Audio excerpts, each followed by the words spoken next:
Après la scène internationale, la scène parisienne, direction effectivement les planches, où Jean-Philippe Viau a choisi de nous parler d'un chef-d'œuvre de Feydeau, un chef-d'œuvre revisité. La pièce nous plonge dans le Paris des années 50, qui chante, un spectacle estival pétillant et indémodable. Oui, bonjour. Oui, bonjour. En effet, tous les profanes et amateurs de théâtre vont adorer cette version totalement inédite du célèbre Fil à la patte de Georges Feydeau. Car, disons-le franco, c'est bien ici entre les mains de Christophe Lidon une vraie redécouverte de ce délirant vaudeville transposé là, dans les années 50. La distribution est patente, avec les Catherine Jacob, Christelle Rebout, Jean-Pierre Michael, Marc Fayet ou Noémie Elbaz, j'en passe et des meilleurs, n'étant pas étrangère à la parfaite réussite de cette nouvelle création. Voyez plutôt. Merci. Il est revenu, Pipi. Enfin. Il est revenu. Oh, il est revenu, mon Dieu, oui, il est revenu. Alors ça va bien, ça va très bien. Moi qui étais venu pour rompre, ça va très bien. Fernand de Boisdanguin a une maîtresse, Lucette Gauthier, qui est une femme de cabaret et tout, et qui, un petit peu désargentée, a besoin de passer à la vitesse supérieure et à l'occasion de rencontrer une grande famille, celle de la baronne du Verger, dont la fille est à marier. Seulement, il faut qu'il se sépare de sa maîtresse. À celles qui ne comprennent pas, ça ne leur apprend pas grand-chose. Non, non, oui. non. Et à celles qui comprennent, ça ne leur apprend rien du tout. Non, pas maintenant, pas maintenant. Pourquoi? Mais parce que c'est pas le moment de lire les journaux, là, on va passer à table.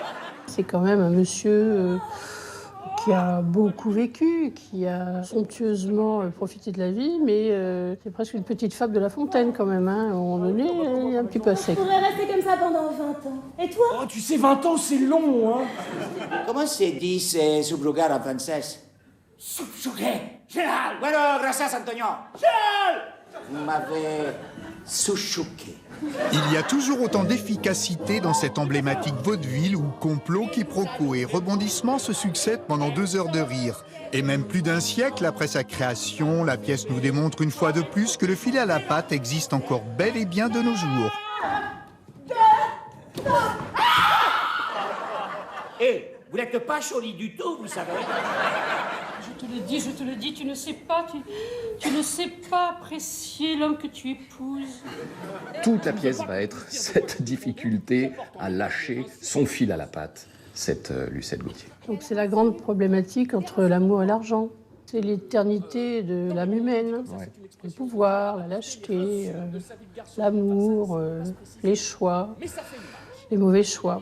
Vous alliez faire un impair énorme. Un impair, moi. Comment ça? Mais vous alliez me présenter, n'est-ce pas, monsieur de Boisdanguin, mon gendre, le futur, le fiancé, quelque chose comme ça. Mais naturellement. Eh bien voilà, c'est justement ce qu'il faut pas. Le metteur en scène a voulu se rapprocher beaucoup des comédies des années 50, justement, de Billy Wilder, des comédies un peu de jazz, comme ça, des comédies romantiques, de cet esprit un peu libre, farfelu, en même temps Romantique acidulé, on Voilà. peut dire ça. Et sans pitié. Il faudrait lui faire respirer de l'air pur. Regardez-vous, vous. Oui. Est-ce qu'elle m'aurait suivi? Là, on n'entre pas. On n'entre pas, j'ai dit. En sortant de la salle, c'est assurément le plaisir d'une soirée réussie qui se lit sur les visages des spectateurs. La scénographie et la mise en espace de Christophe Lidon fait ici l'unanimité. Est-il besoin de préciser d'ailleurs que la prestation au top de l'inimitable Catherine Jacob, au cœur de ce généreux et parfait esprit de troupe, fait mouche à chaque réplique. Joyeux, moderne, enlevé et vraiment très drôle, ce Fil à la patte-là nous entortille avec malice et on s'y laisse prendre sans résister. Bon spectacle et bonnes vacances à tous. À très vite. Merci de même, Jean-Philippe.